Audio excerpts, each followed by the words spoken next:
Chapter 1. Who are you really? Nobility, our original goodness. O nobly born, O you of glorious origins, remember your radiant true nature, the essence of mind. Trust it, return to it, it is home. Tibetan Book of the Dead. Then it was as if I suddenly saw the secret beauty of their hearts, the depths of their hearts, where neither sin nor desire, nor self-knowledge can reach, the core of their reality, the person that each one is in the eyes of the divine. If only they could all see themselves as they really are. If only we could see each other that way all the time. There would be no more war, no more hatred, no more cruelty, no more greed. I suppose the big problem would be that we would fall down and worship each other. Thomas Merton. In a large temple north of Thailand's ancient capital, Sukhothai, there once stood an enormous and ancient clay Buddha. Though not the most handsome or refined work of Thai Buddhist art, it had been cared for over a period of 500 years and became revered for its sheer longevity. Violent storms, changes of government, and invading armies had come and gone, but the Buddha endured. At one point, however, the monks who tended the temple noticed that the statue had begun to crack, and would soon be in need of repair and repainting. After a stretch of particularly hot and dry weather, one of the cracks became so wide that a curious monk took his flashlight and peered inside. What shone back at him was a flash of brilliant gold. Inside this plain old statue, the temple residents discovered one of the largest and most luminous gold images of Buddha ever created in Southeast Asia. Now uncovered, the golden Buddha draws throngs of devoted pilgrims from all over Thailand. The monks believe that this shining work of art had been covered in plaster and clay to protect it during times of conflict and unrest. In much the same way, each of us has encountered threatening situations that led us to cover our innate nobility. Just as the people of Sukhothai had forgotten about the golden Buddha, we too have forgotten our essential nature. Much of the time, we operate from the protective layer. The primary aim of Buddhist psychology is to help us see beneath this armoring and bring out our original goodness, called our Buddha nature. This is a first principle of Buddhist psychology. See the inner nobility and beauty of all human beings. Robert Johnson, the noted Jungian analyst, acknowledges how difficult it is for many of us to believe in our goodness. We more easily take our worst fears and thoughts to be who we are, the unacknowledged traits called our shadow by Jung.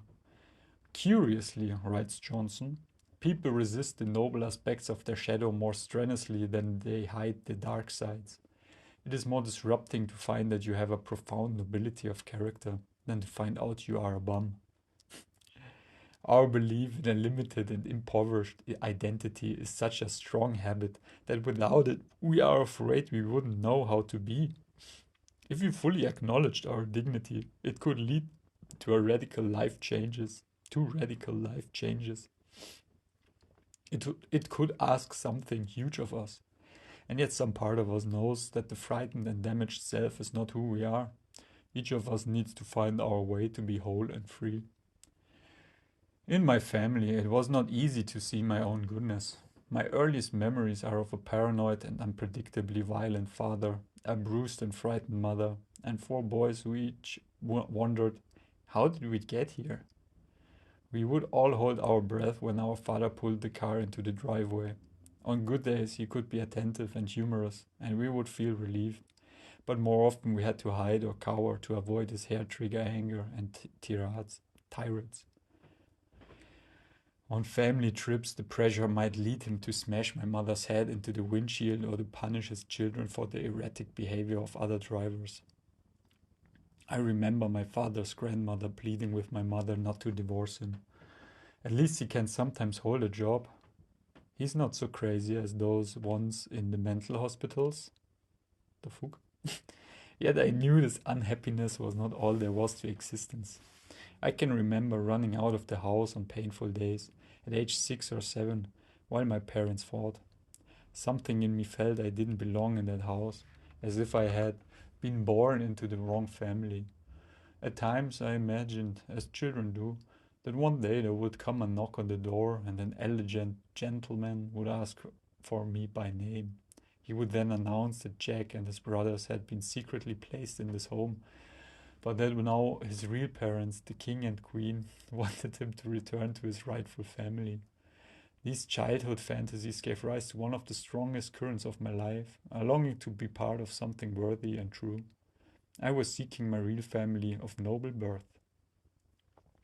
In these often cynical times, we might think of original goodness as merely an uplifting phrase, but through its lens, we discover a radically different way of seeing and being. One whose aim is to transform our world, world, world, world. This does not mean that we ignore the enormousness of people's sorrows or that we make ourselves foolishly vulnerable to unstable and perhaps violent individuals. Indeed, to find the dignity in others, their suffering has to be acknowledged. Among the most central of all Buddhist psychologi- psychological principles are the Four Noble Truths, which begin by acknowledging the inevitable suffering in human life. Life. In human life. Life. Life. Life. Life. This truth, too, is hard to talk about in modern culture, where people are taught to avoid discomfort at any cost, where the pursuit of happiness has become the right to happiness. And yet, when we are suffering, it is so refreshing and helpful to have the truth of suffering acknowledged. Buddhist teachings help us to face our individual suffering, from shame and depression to anxiety and grief. They address the collective suffering of the world and help us to work with the source of this sorrow, the forces of greed, hatred, and delusion in the human psyche. While tending to our suffering is critical, this does not eclipse our fundamental nobility. The word nobility does not refer to medieval knights and courts. It derives from the Greek no, as in gnosis, gnosis, meaning wisdom or inner illumination. In English, nobility is defined as human excellence, as that which is illustrious, admirable, lofty, and distinguished in values, conduct, and bearing. How might we intuitively connect with this quality in those around us? Just as no one can tell us how to feel love, each of us can find our own way to sense the underlying goodness in others. One way is to shift the frame of time, imagining the person before us as a small child, still young and innocent. Once, after a particularly difficult day with my teenage daughter, I found myself sitting beside her as she slept. Just hours before, we had been struggling over our plans for the evening. Now she lay sleeping with the innocence and beauty of her childhood. Such innocence is there in all people, if we are willing to see it. Or instead of moving back in time, we can move forward. We can visualize the person at the end of his life, lying on his deathbed, vulnerable, open, with nothing to hide. Or we can simply see him as a fellow wayfarer, struggling with his burdens, wanting happiness and dignity. Beneath the fears and needs, the aggression and pain, whoever we encounter is a being who, like us, has the tremendous potential for understanding and compassion, whose goodness is there to be touched.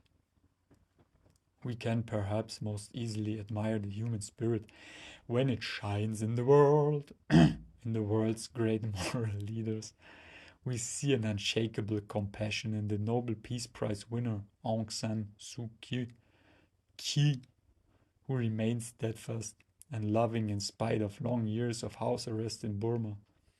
We remember how South African President Nelson Mandela walked out of prison with a gracious spirit of courage and dignity that was unbent by 27 years of torture and hardship. But the same spirit also beams from healthy children everywhere. Everywhere, everywhere, everywhere, everywhere, everywhere. Their joy and natural beauty can reawaken us to our Buddha nature. Buddha nature.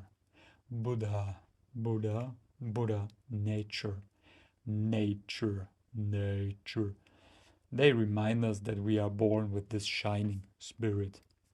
Shining spirit.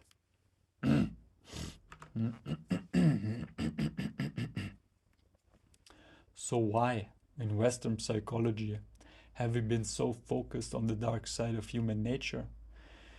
Even before Freud, Western psychology was based on a medical model, and it still focuses primarily on pathology. The psychiatric professions, diagnostic and statistical manual of mental disorders, disorders, blah, blah, blah, which orients the work of most therapists, clinics, and healthcare providers, is a comprehensive listing of hundreds of psychological problems and diseases. Categorizing problems helps us study them and then, it is hoped, cure them in the most scientific and economically efficient way. But often we give so much attention to our protective layers of fear, depression, confusion, and aggression that we forget who we really are. As a teacher, I see this all the time. When a middle-aged man named Marty came to see me after a year of painful separation and divorce, he was caught in the repetitive cycles of unworthiness and shame that he had carried since childhood. He believed there was something terribly wrong with him. He had forgotten his original goodness. When a young woman, Jen, came to Buddhist practice after a long struggle with anxiety and depression, she had a hard time letting go of her self-image as a broken and damaged person. For years, she had seen herself only through her diagnosis and the various medications that had failed to control it. As psychology becomes more pharmacologically oriented, this medical model is reinforced. Today, most of the millions of adults seeking mental health support are quickly put on medication. Even more troubling, hundreds of thousands of children are being prescribed powerful psychiatric drugs for conditions ranging from ADHD to the newly popular diagnosis of childhood bipolar disorder. While these medications may be appropriate, even life-saving in some cases, lay people and professionals increasingly look for a pill as the answer to human confusion and suffering. It need not be so. Inner freedom, liberation of the heart. If we do not focus on human limits and pathology, what is the alternative? What is the alternative? It is the belief that human freedom is possible under any circumstances. Buddhist teachings put it this way. Just as the great oceans have but one taste, the taste of salt, so do all of the teachings of Buddha have but one taste, the taste of liberation. Psychologist Viktor Frankl was the sole member of his family to survive the Nazi death camps. Nevertheless, in spite of this suffering, he found a path to healing. Frankl wrote, "We who lived in concentration camps can remember the men who walked through the huts comforting others, giving away the last piece of bread. They may have been few in number, but they offer sufficient proof that everything can be taken from a man. But one thing, the last of the human freedoms, to choose one's attitude in any given set of circumstances, to choose one's own way. When we are lost in our worst crises, and conflicts, in the deepest states of fear and confusion, our pain can seem endless.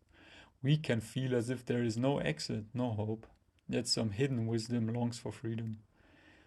If it were not possible to free the heart from entanglement in unhealthy states, says the Buddha, I would not teach you to do so. Just but just because it is possible to free the heart from entanglement in unhealthy states, do I offer these teachings. Awakening this inner freedom of spirit is the purpose, purpose of the hundreds of Buddhist practices and trainings. Each of these practices helps us to recognize and let go of unhealthy patterns that create suffering and develop healthy patterns in their place. What is important about the Buddhist psychological approach is the emphasis on training and practice as well as understanding. Instead of going into therapy to discuss your problems and be listened to once a week, there is a regimen of daily and ongoing trainings and disciplines to help you learn and practice healthy ways of being. These practices return us to our innate wisdom and compassion, and they direct us toward freedom. Sacred perception. The saints are what they are, not because their sanctity makes them admirable to others, but because the gift of sainthood makes it possible for them to admire everybody else. Thomas Merton. Each time we meet another human being and honor their dignity, we help those around us. Their hearts resonate with ours in exactly the same way the strings of an unplugged violin vibrate with the sounds of a violin played nearby. Western psychology has documented this phenomenon of mood contagion or limbic resonance. If a person filled with panic or hatred walks into a room, we feel it immediately, and unless we are very mindful, that person's negative state will begin to overtake our own. When a joyful, expressive person walks into a room, we can feel that state as well. And when we see the goodness of those before us, the dignity in them resonates with our admiration and respect. This resonance can begin very simply. In India, when people greet one another, they put their palms together and bow, saying Namaste. I honor the divine within you. It is a way of acknowledging your Buddha nature, who you really are. Some believe that the Western handshake evolved to demonstrate friendliness and safety, to show that we are not holding any weapon. But the greeting Namaste goes a step further from I will not harm you to I see that which is holy in you. It creates the basis for sacred relationship. When I began my training as a Buddhist monk, I found the taste of the sacred relationship. Our own Ayan Cha was an aura of straightforwardness, graciousness, and trust. It was the opposite of my early family life, and though it initially felt strange and unfamiliar, something in me loved it.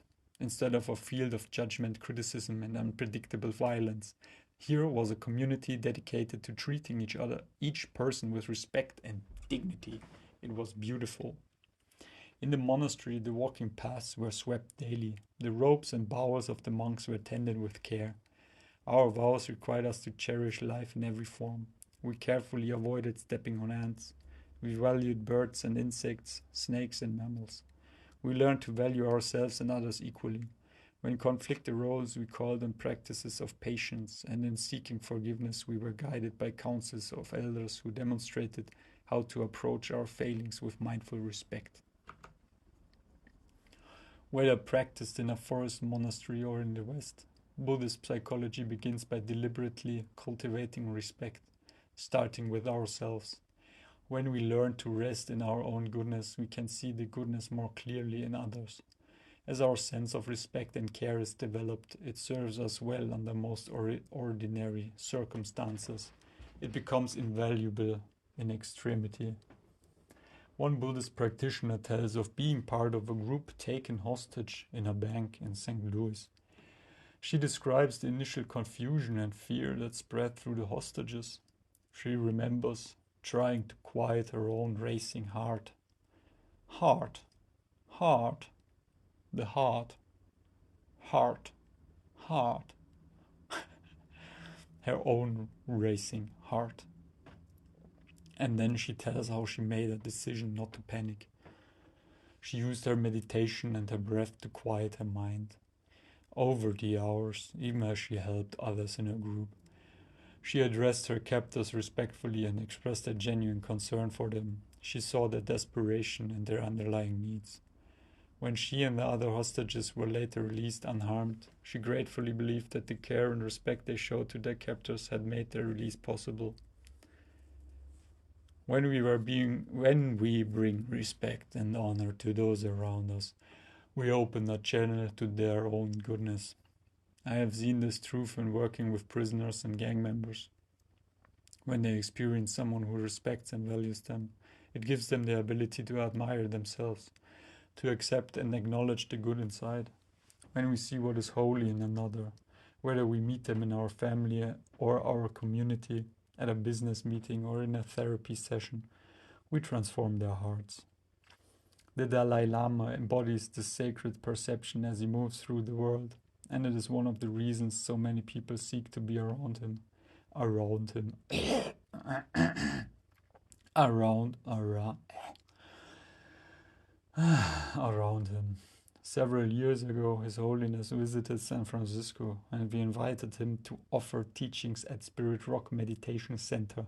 The Dalai Lama is the head of the Tibetan government in exile, and the State Department had assigned dozens of Secret Service agents to protect him and his entourage.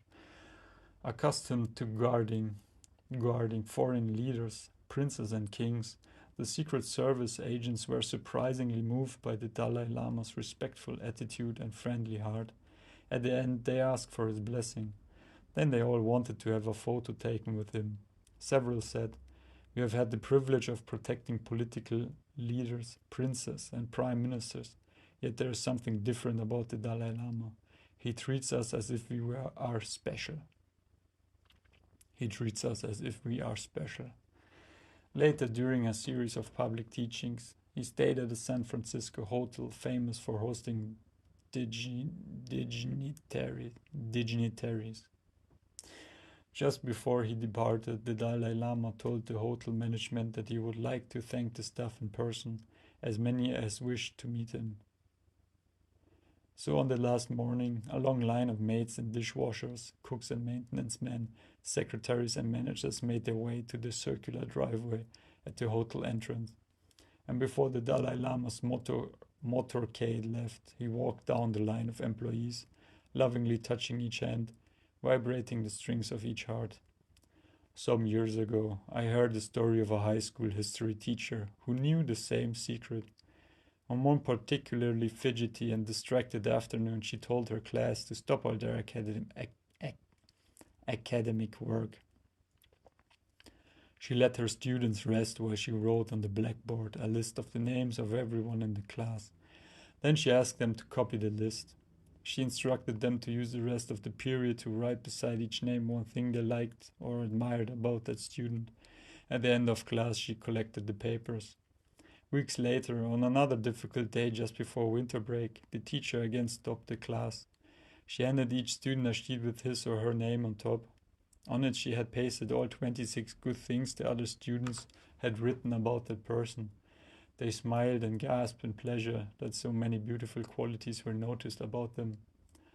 3 years later, this teacher received a call from the mother of one of her former students. Robert had been a cut up, but also one of her favorites. His mother sadly passed on the terrible news that Robert had been killed in the Gulf War. The teacher attended the funeral, where many of Robert's former friends and high school classmates spoke. Just as the service was ending, Robert's mother approached her. She took out a worn piece of paper, obviously folded and refolded many times, and said, "This was one of the few things in Robert's pocket when the military retrieved his body. It was the paper on which the teacher had so carefully pasted the 26 things his classmates had admired." Seeing this, Robert's teacher's eyes filled with tears. As she dried her wet cheeks, another former student standing nearby opened her purse, pulled out her own carefully folded page, and confessed that she always kept it with her. A third ex-student said that this page was framed and hanging in his kitchen. Another told how the page had become part of her wedding vows. The perception of goodness invited by this teacher had transformed the hearts of her students in ways she might only have dreamed about.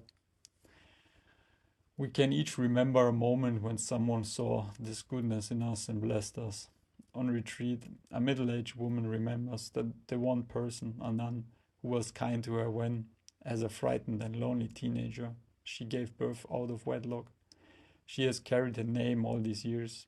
A young man I work with in juvenile hall remembers the old gardener next door who loved and valued him. The gardener's respect stuck with him through all his troubles. This possibility is voiced by the Nobel laureate, Nelson Mandela. It never hurts to think too highly of a person. Often they become ennobled and act better because of it. To see which sacred perception does not mean we ignore the need for development and change in an individual. Sacred perception is one half of a paradox. Zen master Shunryu Suzuki remarked to a disciple, "You are perfect just the way you are, and there is still room for improvement." Buddhist psychology offers meditations, cognitive strategies, ethical trainings, a powerful set of practices that foster inner transformation. But it starts with the most radical vision, one that transforms everyone it touches, a recognition of the innate nobility and the freedom of heart that are available wherever we are.